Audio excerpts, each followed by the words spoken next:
Good evening, everyone, and welcome back to the Round Peg Square Holes podcast, exclusively heard here first in the FTEN X Academy. My name's Timothy Fair-Matthews, and tonight we have Sébastien Géliquot-Serna, who is with us tonight to talk about a topic centered around explore a city in an authentic and original way. Sébastien's roots come from a mix of French and Spanish cultures, and he's lived in several different countries around the world.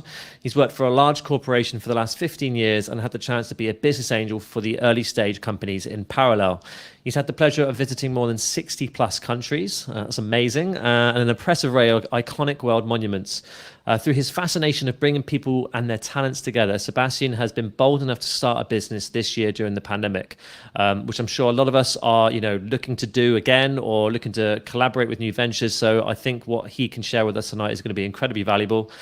Just proving once again from Sébastien's efforts here that people can reset and reinvent in the recession. Sébastien, thank you so much for coming on National Day and giving us your time.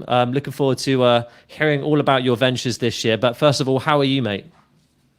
Very good. Good evening, everyone. Good evening, Tim. Thank you very much for having me. And I think it's a fantastic opportunity to be with all of you tonight. No problem. So, guys, anyone who's just tuning in, or if you're tuning in later on the podcast, feel free to join the FTEN X Academy Facebook group and pop a question in, tagging Sébastien in. He's going to be in the group, and he'll be able to answer any questions that you have later on. Or if you're watching the live stream now, then please drop a question in the comments box below, and we'll get to them a bit later. So, Sébastien, tell us a little bit about. 60 countries. That's. I wouldn't even know where to start about what's been your best country? What have you really enjoyed about that traveling experience so far? 60 countries, that's a lot. I guess I won't say that one country is better than the other. I met different people in different places, and I believe for me a country is more about the people DNA than just a destination or a city. It's more than the iconic monuments. It's really about the DNA of the people, and I won't be able to compare. But the 60 plus came one after the other, and then I realized that you basically have roughly 200 countries in the world, and 60 was already a lot, but it's only 1/3 of the world. And I realized that in a lifetime, you won't be able to visit them all. It's quite sad, isn't it?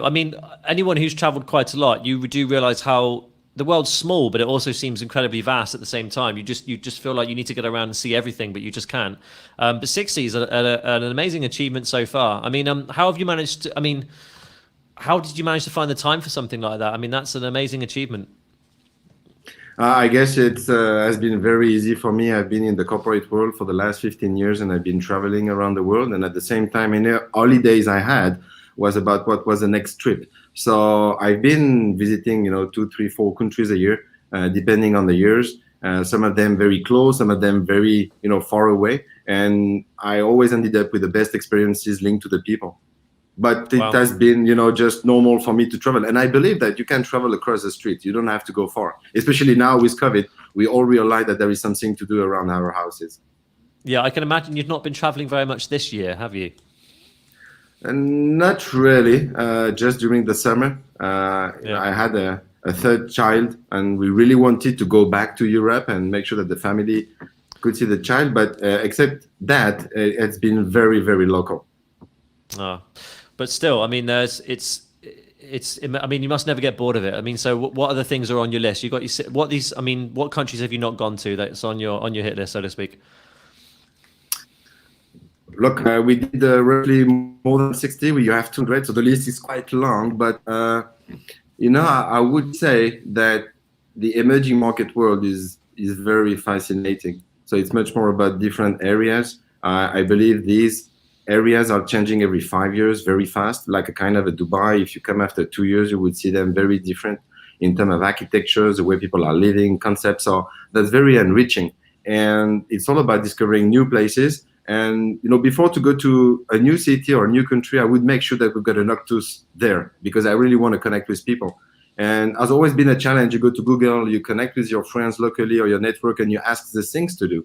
And don't get me wrong, it's nice to go to the Eiffel Tower and to visit the Burj Khalifa, but it's even better to sit down on a table and being with a local chef and having a pho in Vietnam, in the middle of the jungle. And your taste is just amazing, and you won't be able to repeat that again because of the person, the location, and the taste. So I would make sure before to go to the next place that I've got an Octoos set up there. Amazing. So before we get into the ins and outs of Octoos and why you created it, I mean, tell us a bit about your journey to, you know, starting this business this year, and what compelled you to do it. So, I mean, if you don't mind, give us a bit of background about yourself, kind of like what you did do and why you do what you do now. Okay, so I believe that's true for everybody. We need to listen to what is around us, and I've been in the, as I said, the corporate world for 15 years. But at the same time, I was lucky enough to be in a group of 20 people where we've been business angel as early stage. So that means we were receiving deal flow of new companies. And as being early stage, the investments are between $10,000 and $50,000, and you would be helping people to reach their vision. And they're really early stage, so they're just working on the MVP, the minimum viable product, or they just launched and they have 1 or 2 years of existence, but they are trying to reach the next level. So if you like, I had, you know, 1 foot in the corporation and 1 foot into the business angel world. And, you know, after some time, I realized that, you know, why not trying to connect both of them and live the life of the roller coaster of an entrepreneur, but also having the base of, you know, a great corporate career. And It sounds like it sounds like the ideal mix, but I guess, was it quite hard to juggle the two, or were you quite good at it? It was definitely 95% in our corporation. You work. It's hard work. And the business angel was much more on the side. We had the group. We were working on emails and seeing some deal flow on a monthly basis. So this was really like having a hobby. But that hobby was really interesting because you were meeting with people, showing you the future of the world. You know, what's going to happen in 5 years? Because when they talk, it means that they need a phase of 2-3 years before to implement and operationally driving it. So they show you the world, the future. And I was, you know, very impressed always by these people, not having too much and having a big vision and going through the roller coaster. And, you know, so inspiring for me. That's fantastic. So, okay, so what made you then thought, right, I'm going to go into this full time? Octoos, I'm assuming. When did you actually come up with the idea? So, what actually sparked that idea first? How did you come up with the idea? It's mainly coming from the, you know, all the travels I did, and I've been lucky enough in some places, not as lucky in others. I've been Googling a lot. I believe Google is all our best friends, but when it comes to meet people, it's quite difficult. And, you know, even connecting with local people, you know, could be in Bangkok or that could be, you know, in Buenos Aires. It's nice, but they don't know all of it. It's very difficult to know your place. It's even like when you live in Dubai, what is the percentage of people who have really met local Emiratis and had a chat with them, had a breakfast or, you know, a coffee and spent a couple of hours understanding the culture and what's happening? Very difficult. You would find that percentage quite high. People are not really connected to the local culture. So, you know, putting that together made me thinking, you know, if I can't find it, and I think, you know, for people who are listening, being an entrepreneur is trying to respond to something which could be a frustration for you. And, you know, I was frustrated not being able to find that on the marketplace. So I decided to create that marketplace. And this was the beginning of Octoos. This is how Octoos was born, from my proper, if you like, experience, traveling and not finding the right people to meet, to better understand the city I am in. So that's an amazing little bit of advice there. So, like, I mean, obviously there's many reasons why people do start a business, but a good one that you just pointed out is that you were frustrated with something yourself. You almost saw yourself as the target market and thought, this is something that I know I would want or need. And I mean, there is nothing out there at the minute that does this sort of service. Is that right?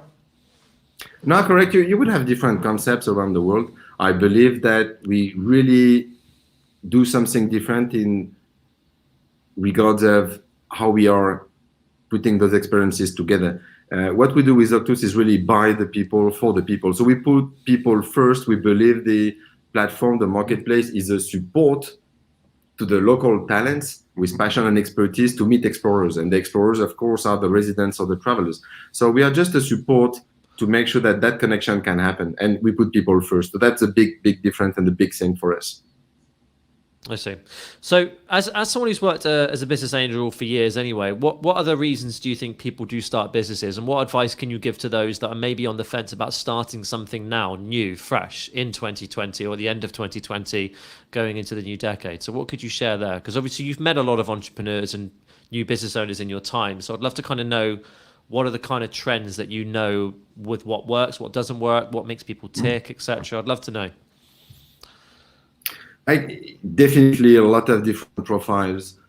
You may have some profiles with people having 10, 20 years experiences, and they know perfectly the market, and they see there is a demand which is not covered. So they will be leveraging their network and their experience to launch that new service or that new product, and would be quite successful quickly because they already know that market for a long time.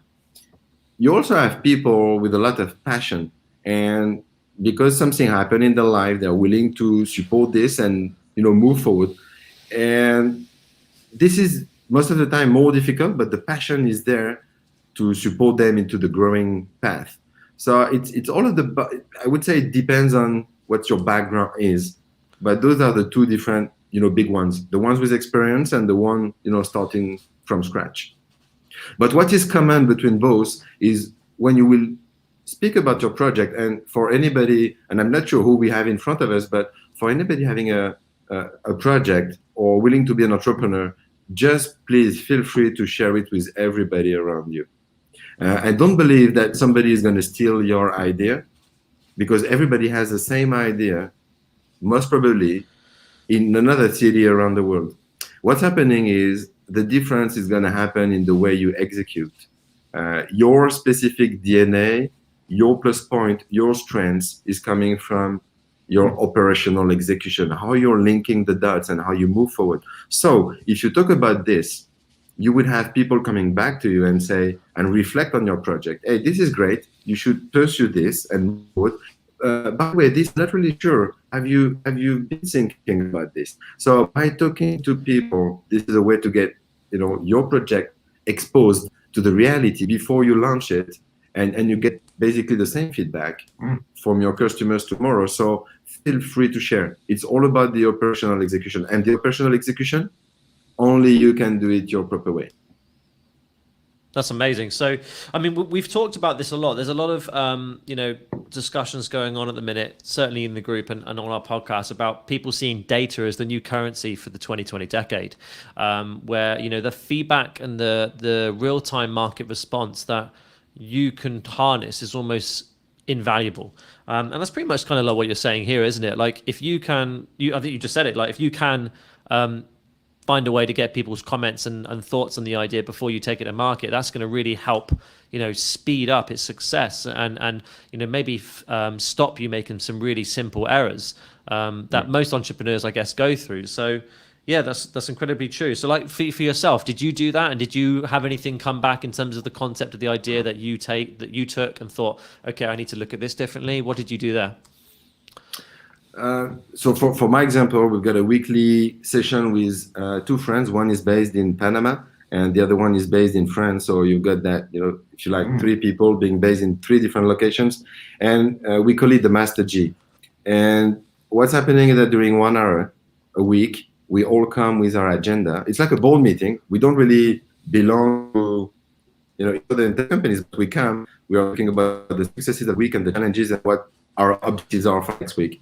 And I think that people should try to connect with some network around them or some friends and have that kind of a chat into an organized and structured way, because it helps you to move forward and have that kind of a feedback and move forward.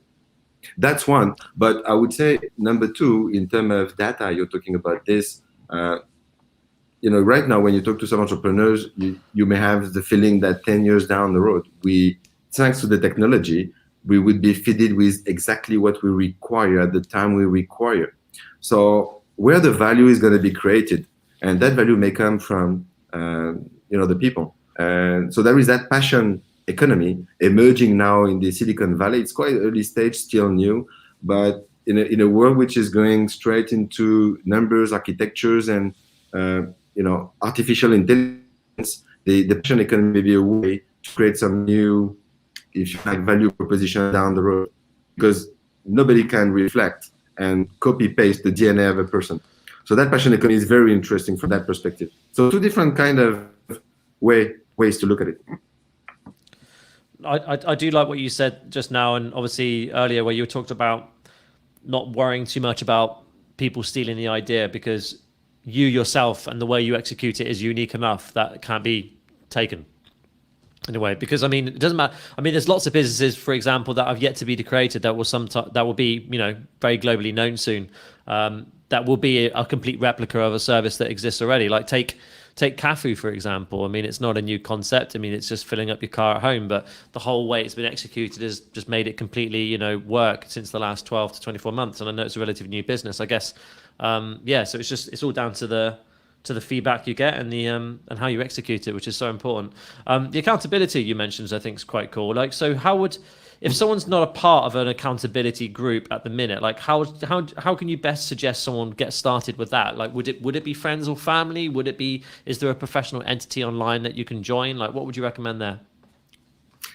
I think that as long as you have people, you know, you rely on, and could be professional background, personal background, and to an extent family, invite them to help you with your thinking. And, you know, if they can be different from you, even better, because it would be helping you to see things differently. You know, we always say in the entrepreneur world that it's better to work as a group, because, you know, you see more as a group than as a person. So when you do those kind of exercises, it's very interesting to see, you know, how the reflection of another person who is not thinking your way, is not having your life, having different objectives, and this is helping you in less than an hour to, you know, get to the next level, because on your own you can't see that.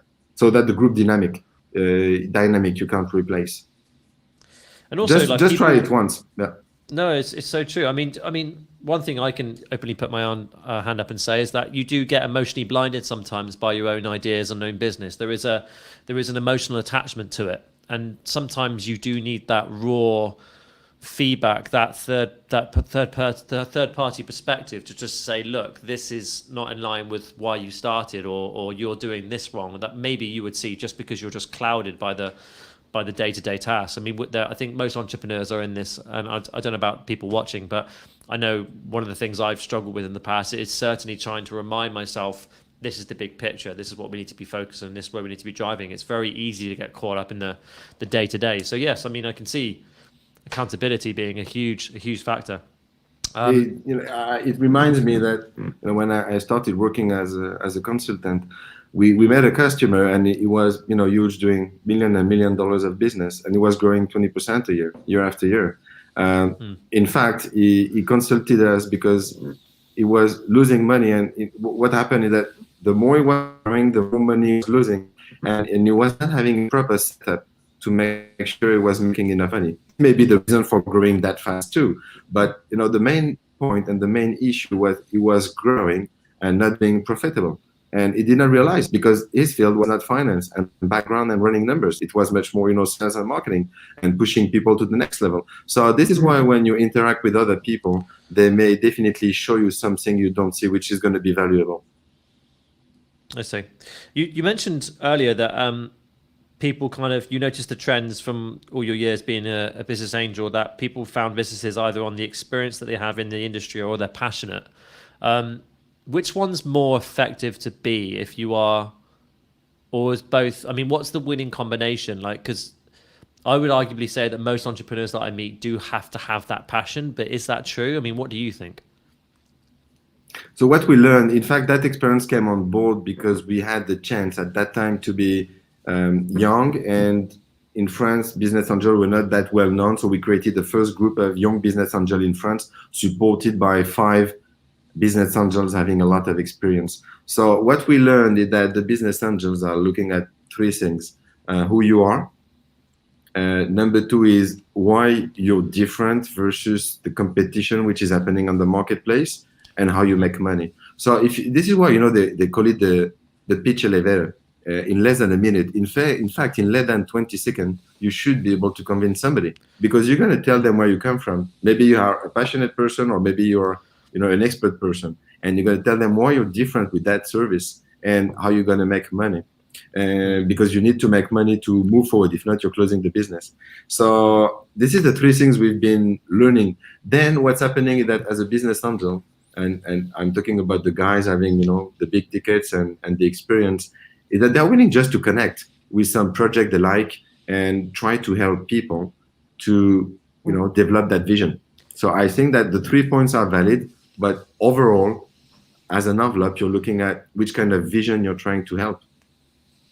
Yeah, no, that's so true. And that could be careful to deliver, you home the right stuff, but that could be, about traveling. That could be anything. It's as long as you share that vision. So for yourself, like what? I mean, I guess like looking at like vision being like a very important, overall objective that most businesses need to have. Would you say like starting a company like you've just done now in the pandemic has helped you see the bigger picture more clearer, or is that something that is just by sheer coincidence you started this year, or is there been a reason to why you started it this year, the business? The current situation is not why I started that business. It's a matter of, it was the right time to do it. But to your point that we believe that this may not be the best time. I remember going to the airport and being in a taxi in 2009 and asking the taxi driver, hey, how are you today? And the guy answered, yeah, all good, cool. But this was a different answer versus what you normally get, when you don't listen to the answer. And I asked the guy, but looks like you're so happy about, today, what's going on?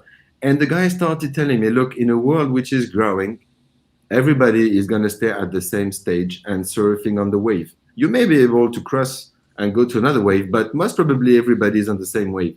When you've got a storm, you may be able to jump on another wave because everybody is being redefined. And I guess this is what's happening now. So if you have an opportunity to build, it's easier during tough time, but at the same time, it's tougher because people are not maybe spending money. But to build up a strong platform, people are willing to listen because they are not busy surfing on their wave. They need maybe to find new opportunities. They are keen to revisit and to re-challenge what they were doing. And you can get that attention when times are tough. So I think it's not about saying it's better when it's tough. What you should look at is it a good time or is it a bad time, and try to enjoy as much as you can versus the current conditions. So it's never a good time or a bad time to launch. It is a time. That's amazing. No, it's so true.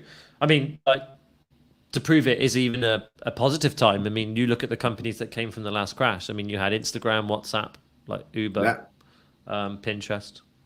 Like, these are all huge companies that we all have as apps on our phones now. Before 2008, they didn't even exist. So yeah, I mean, it's true. But like you said, I love that when the time to start the business, time to start the business. I think that's so true. And in a way, like, and we've said this before. I mean, I always think having the coronavirus hit the way it's done, it's very much like how it's affected people. If you're quite, if you're in later life, you've got pre-existing conditions, you've got issues, you're more susceptible to the virus. So very much like if you're in a company that's maybe not got its correct foundation in place, it's not got the right assets, and maybe you're not doing very well, and this coronavirus shakes up the business to the point where you feel like you can't, weather it, then that's just accelerated potentially an issue that would happen eventually anyway. And like you said, it redefines, okay, I need to action a few things to make sure this business can weather it for the future, or I need to change my path and, like you say, get on another wave. So yeah, I mean, guys, if anyone's watching and has got some, queries around changing careers, changing their business, drop them in. Would love to hear your thoughts. But yeah, I mean, I think that's an amazing insight, and I couldn't agree more with it. So for you, like, as you started yourself this year, and I wish you all the best. I'd love to know like what immediate challenges have you faced this year, and what could you share with the group that you felt particularly difficult, or maybe you haven't, maybe you've had a lot of successes, but I mean, how's it gone so far? Are you talking about the current condition with COVID and how the economy has been impacted, or about launching, a new I think concept? In a way, yeah. I mean, like for example, let's talk about how virtual communication has skyrocketed and the ability to meet face to face and travel around hasn't. Has that been a blessing or not? First, I think that you react as, oh my God, this is not good, because you won't be able to meet the person or the people you're supposed to meet. And then you realize after 6 weeks that instead of doing one meeting in 3 hours, you can do 3 in 3 hours, because you don't have to move. You can just be behind your, Zoom or, whatever you're using, Google, and set up a meeting quickly. So, the way I look at things is there is always a good thing to take out of it. So definitely times are tough. It's not easy, but there is always something to take away. And because people are always having some needs, people are always looking for something new. It's all about listening. So try to listen as much as you can. And we are, it's very difficult to listen, but I would say during that time is try to listen even more and reflect on what people, colleagues, customers are telling you, because they keep shouting. What have you found harder this year? Harder, definitely people are not willing to spend. That's for sure. It's, a big challenge. And most probably also from a cash perspective, it's far much tighter than what it was. So I would say it's much more a financial, hard structure hitting the market. But when it comes to the opportunities to connect and to grow, definitely a lot of room. So it's much more about the short-term challenges of, cash. That is true. How would you best advise to get around that kind of thing? Because I think we're all facing that in many industries. And to be fair, there's a lot of companies that are not doing bad at all. Some are thriving. So now we're in a market. We're in a market. I mean, where people have almost tighter with what they spend their money on. Would you say how can we improve the way we do business ourselves? Like, do we have to increase the value more? Does our pitch need to be better? Like, what would you say would be the key things that we should be focusing on as entrepreneurs to ensure that we stay ahead of our competition? Yeah, I guess to me the key word, and this may be around Master G, as we were talking about before, but listening is the, and watching is the key winning strategy. If you look at the current pandemic, delivering food is even, more than booming. It's just amazing the growth they are having in that kind of an industry, and all around the world. They were not expecting that much. So look what's working today in your daily life. See how people are reacting. I guess people are embracing more and more technology because they have to. They find it, convenient. It's always the same thing on the marketplace. You've got the early adopters, 10, 20% of the people. You've got the followers, 70%. And we are in that phase of people following in digital. So I think if you look at things today, try to look at digital in a way or another, and try to see what's thrilling. But keep listening to your customers. The answer is there. It's not about what you think. It's not about what you feel. It's about, is there a market fit for what you're proposing? And if yes, how are you going to be addressing it? And once addressed, how is it different versus competition? And can you make money with it? And do you believe that you've got a role to play into that, project? And if yes, then go ahead, start tomorrow. It's amazing. I mean, it goes back to what you said, that you've got to not be afraid of feedback. You've got to go ask, and you've got to have those difficult conversations, because if you don't, you're going to learn the hard way, right? What's happening is that we believe it's a tough decision, but if you go to people and because of your ego, they keep telling you, hey, what you're doing is nice, that's perfect, and I love it. And what's happening is that you're going to be hitting a wall down the road, 3, 6 months, 1 year down the road. So, you could, I'm just thinking now loudly as brainstorming, you could even do a kind of a dark Master G when you don't see people and you just listen to them, because it's when they say something which is not correct, it's not about you. Don't take it personally. Try to listen it for, a better future of your project or your company or something you want to do personal. And don't take it personally. It's not about you. It's about trying to push it to the next level. But then it's, again, in communication, it's not always the same thing to, say it in a way and receive it in another way and get offended. But if you only have rosy pictures around you saying yes, yes, yes, please try to seek for additional people to connect with you and give you some feedback, because you must get some, improvement feedback. I don't believe in change. I believe in evolution. But when I'm talking to people, I'm telling them, okay, you're going to give me something which is good, but you're going to give me 5 things I must improve. They're not bad. It's they have to improve. I don't remember what Nelson Mandela said, but he said something like, I learn or I succeed. It's not about failing. It's about you learn. No, very true. No, I think it's amazing. I mean, like for us, F10's completely evolved. You wouldn't recognize it 12 months ago, and I'm sure that's the same for many other people watching now.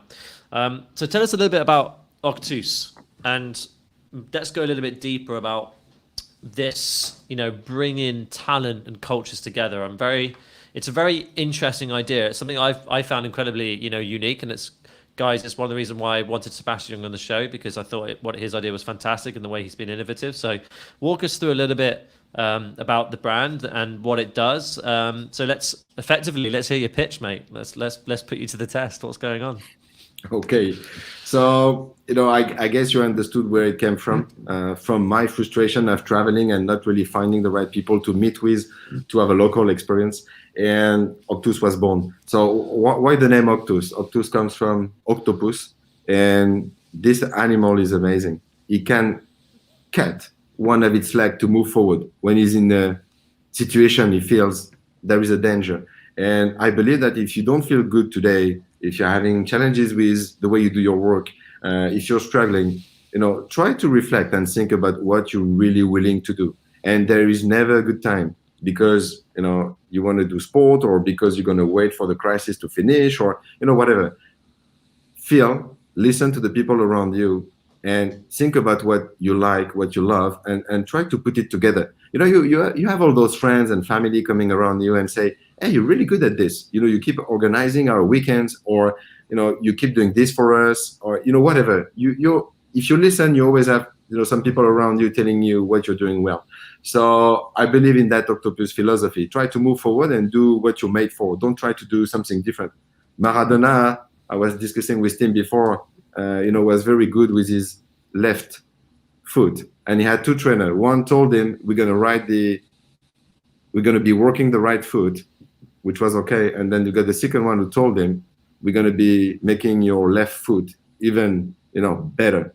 So work on your skills. This is basically the takeaway. And Octoos was born from my frustration. And why? Because I believe in the talent. In a city, you've got a lot of talents with expertise and passion. You name them. That could be an Emirati, but that could be, anybody from any nationality. We've got more than 170 nationalities in Dubai. I was in that restaurant eating fish around an Iraqi barbecue. I found it amazing. I didn't know it was existing, and I've been there for a long time. So it's all about, push and promote the people having that expertise and passion on the platform. So us explorers, being a resident, I want to do something with my kids. I want to do something with my friends or some relatives coming home, or as a traveler, I'm coming to Dubai for 5 days. Then let's find experience. I believe that if you look at Dubai, being a resident or a traveler, you come to Dubai, you sleep in Dubai, you go to Burj Khalifa, and then you end up with Octoos, where you're going to be meeting people. And that could be, once a week, once a month, but you're going to be understanding what's behind the iconic monuments in Dubai. And that's all about the platform. The platform is just a tool for the talents to register free of charge and propose their skills and passion and to try them out. And basically it's free of charge. So if you have an idea, you're an entrepreneur, or you've not even started and you would like to try to see if there is some demand, I would say in a way, Octoos could be, a good stage to try, because you can go to DED, get a license in less than 2 minutes with your Emirates ID for a very cheap cost. That would be $300 a year, roughly, I think. And you can start. So you can be an entrepreneur at that time in 24 hours. Tomorrow, you can be an entrepreneur having your license, having a profile on Octoos, and see if there is some demand on the market. And all of this, just the cost of a DED, license. So this is what we propose: local talents meeting explorers. Really, really awesome. It's going to be, I think it's going to be, it's in a way, I think the only thing that comes to mind is something similar is, I guess, like a TripAdvisor, but the TripAdvisor kind of works in a way where it kind of promotes more the things that are either paid or advertised to be at the top, or what people do the most. And sometimes I think, like you say, you want to not just go to the touristy places. You just don't want to just go to the Burj Khalifa and just look at the fountains. You don't want to go on that desert bash and then just, nip to JBR. You want to actually meet genuine people, have genuine experiences, and look for the niche. And it's very hard to find that at the minute, isn't it? So I guess that's where this would come into play. It would kind of integrate the personalities a lot easier. Is that right? Yeah, I believe that, going to the Dubai Mall and the dune bashing and all these things will still happen. It's part of the DNA of the city. I call them the skeleton of the city. But what about the muscles? And the muscles is about the people. This is how the cities are developing, making them unique every day. And what we want to do is make these people shining. And if you go to the platform, of course, you would see an Emirati, and to have a local breakfast with them on a weekend for 90 minutes and share the local culture, sit with them. That's nice, perfect. But you could also, I'm thinking about this guy. He's a crazy guy. Massimo. He's an Italian. He's been in Dubai for 10 years. He's well known in Dubai for being the truffle man, and you can meet with him. And it's 6 people experience. You would know everything about truffles. You would test fresh truffles. And this guy is only meeting every day all the chefs in Dubai, from the Burj Khalifa to all the top luxury brands in Dubai. He has more than 70,000 followers on Instagram. And if you would like, he's a star in his field. He's a specialist of truffle, and even around the world, I would qualify him as top 20, people influencing the truffle market in the world. Because from here, he's delivering around the world. So, and you have a chance to spend 90 minutes with him, to know everything about truffles, to be in Alco's, in his workshop, test the products, ask all your questions, and live that unique moment. And that would be very different from getting back home, watching TV, or being behind your laptop and responding to emails. This would be very inspiring. Yeah, I'm a big fan of truffles. We've had the admin on FTEN X just say that. So I'm a big fan. So I'm gonna speak to you after the chat. I'm gonna meet this guy. It sounds really cool. But yeah, it sounds great, amazing. I suppose if anyone as well, like if anyone's stuck at home right now, or they're thinking I want to do this, or I've got this to offer, it's a great platform just to get on and just put out experiences and value for people, because relationships go. I mean, everything's done through relationships, isn't it? Everything's done through communication and who you know. So, that there's it sounds like it's going to be an amazing idea, mate. And I wish you all the best to it. So thank you so much for sharing that with us. Thank you. I'd like to go to some questions, because you've had some really cool questions come up while we've been chatting. So I'm just going to have a quick skim through. So we've had someone here say, which country was it that you got initially interested in the culture of people from around the world? So I know I did ask you what was your favorite country, but what actually sparked it for you? What was the country that did that? I can, it's always popping up in my mind. I was in Vietnam in a cooking class, went to the local market, went to the garden, and spent some time with the chef. And there were some Australians with us. And I don't really know why, but at the end of the cooking class, the chef asked me, it looks like you're really enjoying, the food, asking a lot of questions, and would you like to join a Vietnamese wedding this evening? And I said, oh my God, let's go, let's do it. And I remember that evening, 99.9% of Vietnamese people, and, just basically me and my wife attending that wedding. That was an amazing experience. And this is why, I believe into the magic of meeting people, because you can see a world which does not exist. Every day you wake up, every day you see things, but you only partially see things versus your DNA, the way you've been raised, your education, what you think about. But when you start crossing the barrier and you go to the next level, you got a land of new opportunities opening. And I think at that moment in Vietnam, that was really, really cool. Being invited to a wedding when you don't know the people, it's very personal, and that was an amazing experience. That's amazing. Wow. I've heard a lot of people say that about different countries. I'd always love to go to an Indian wedding. I've got Indian friends, and I've had them in my life for years, but I've never actually been there. But I've heard they're like an extremes thing. Weddings are a great way to get a sense of the culture and the traditions of a place. But so what was very different about that wedding then? What did you experience in that experience? It was quite funny. In fact, only the men can really, have a drink and chat with the people. The ladies have to wait. So it was quite very surprising. And it was flash, because it lasted 90 minutes. And wow. In fact, the wedding was really about raising the funds so people could be starting to build a house, because they were still living with the parents. So if you like the wedding, which is a party in Europe and trying to celebrate, was also, definitely there in Vietnam, but it was also a part of raising money to start, building up a house. It's like an investment opportunity. That's cool. Very interesting. Yeah, Very you cool. could say so. Awesome. So one other question we've got here is, what are some common mistakes people make when exploring a new country or meeting people from different cultures? I mean, if I take my own personal case, that you may sometime, go with what is in front of you, and you start learning some of the things which are good, some of the things which are bad, and when it is time to leave, you know what to do. So, and it's part of my frustration. And this is why with Octoos, what you try to do is you get it right from day one, because you can, when you have an experience, and let's say you meet with Truffleman, for example, when let's say you're a traveler, you're coming out from Copenhagen, from Denmark, and you have that experience with Massimo. Great, you're gonna have truffles, but at the same time, you're gonna ask him, hey, what are the top 2-3 restaurants? I like this and this and this. What are the top 2-3 restaurants in Dubai I should go to?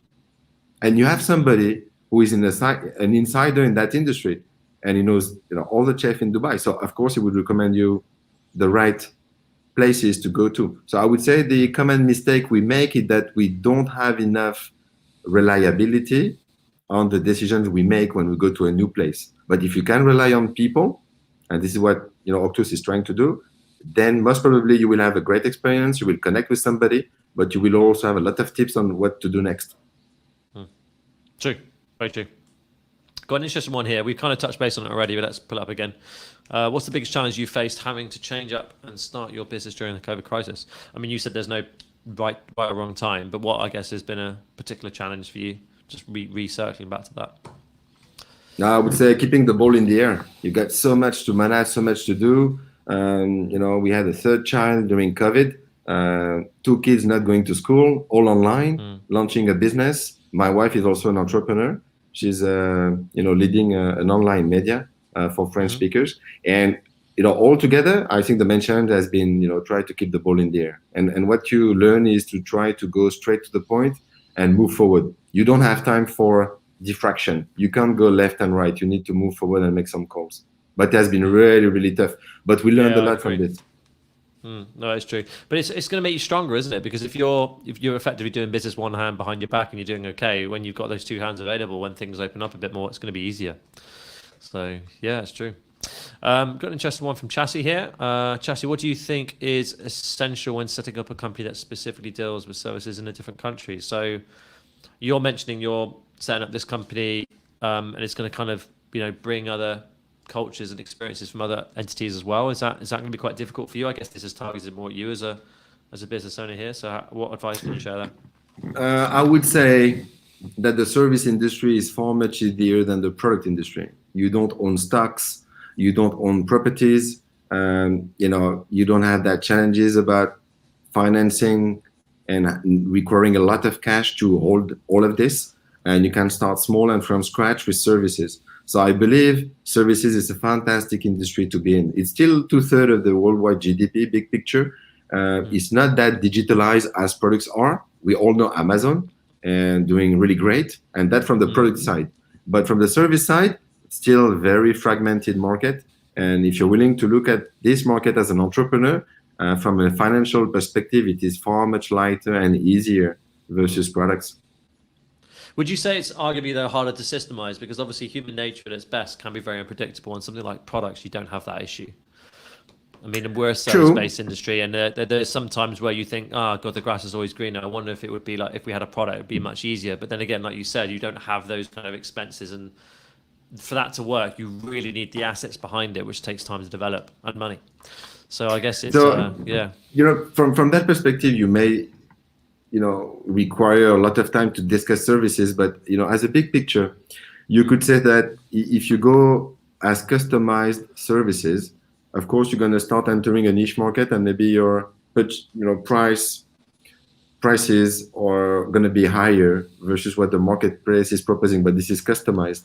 Then if you go for volume, it's going to be systemized, and you're going to have a value proposition which is interesting in the marketplace. So I think there is room for everyone. And if you face a market where the customer is always asking you a change versus your value proposition, you may think that you want to go to the niche market, or you may think that you need to revisit your value proposition, because you can be streamlined and always going right and left, because it's a time-consuming exercise, and time-consuming means more expensive. So think about this. If you can't streamline and go for the volume, you may be in a niche market, and that's perfectly fine, as long as you're on your own. Competition is lower. Or you just put amazing value, like you say, get your value position right. Right, so we've got one more here. Have you facilitated collaborations with people of different cultures, and has the culture difference ever provided its own set of problems? I mean, I guess you would have that anywhere, but yeah. Fantastic question. Look, when you live in Dubai, more than 170 countries, you just grab a flight and you got 20, 25 nationalities. From here, you can travel to Africa, India, Russia, Turkey, you name them. It's unbelievable. What you realize is the way you look at the world is not the proper way. Because next to me, I have another 159 other nationalities looking at the world differently. So what I find exciting when you start putting these people together, you've got two options. If you have a leader who is not able to listen and bond, the team is going to be a crash, master crash. But if you can, have people experiencing themselves into that group and having a leader pushing it, oh my God, the magic, happens, because you're going to see things you've never been thinking about before. And imagine the number of people and the number of cultures in Dubai. Collaborations are so important in the minute. I think like you said earlier, like you're much stronger together as a group, and like having something simple like an accountability group, even you collaborating with someone that you know and trust, that could be a client or a supplier. I mean, it's the opportunity. I mean, for example, the FTEN X Academy here it's a collaboration between myself and another Sebastien, who has a Warrior Academy. So it's a play on the two words, and he does martial art training for children, character development, and something very different to what we do, which is content. And utilizing the two skill sets, and using his community building experience, but our content experience. Yeah, we've managed to coin this. So it's amazing how, I mean, you never know. I think relationships, if you're strong with your relationships and you've got some really trustworthy people and some good friends or good clients out there, it's certainly worth a conversation, isn't it? Especially in Dubai, and again, if you are willing to be an entrepreneur, or if you're really already an entrepreneur, try to meet as many cultures and as many people as you can, because the thinking and the way to look at it is different from one person to another. And if you can capture that different thinking and different vision, you make your service, your value proposition, your path to the future even, richer. So true. Sebastien, thank you so much for coming on the show. It's been amazing. We've got some great value there. Just to sum up, really, really dive into the feedback of your idea as a business if you're starting one, not to shy away from nothing's a failure, as you said, quoting Nelson Mandela, you either success or learn. Having passion experience is incredibly important, leaning on accountability.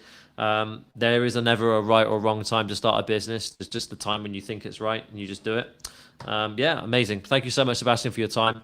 I look forward to hopefully having you back on very soon, and I wish you all the best of Octoos. I hope you enjoyed it, and thank you once again. So guys, if you have any further questions for Sebastien, please tag him. He's going to be in the group and he'll be able to answer any further questions as well. But before you go, mate, what's the best way for people to get in touch with you? How can they keep connected with what you're doing and your journey here?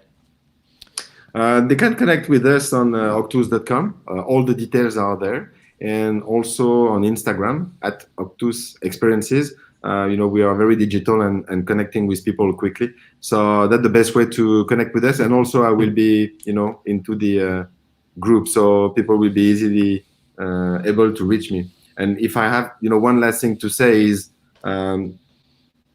it's not about don't listen to people around you. You still need to listen to them, but don't let them stop, what you're trying to achieve. Because everybody has an Everest to climb. What is your Everest? And nobody will understand it, because you can't understand people. You can help them to reach some goals, and try it. Take some conservative risk if you're not, a risky person, but try something. Don't think about, 30 years down the road, I had that thing in my mind and I did not do it. Believe me, that feeling is not the right one to have. Go and try. Wise words. Thank you, Sebastien. Thank you, Tim. Thank you, everyone. Take care.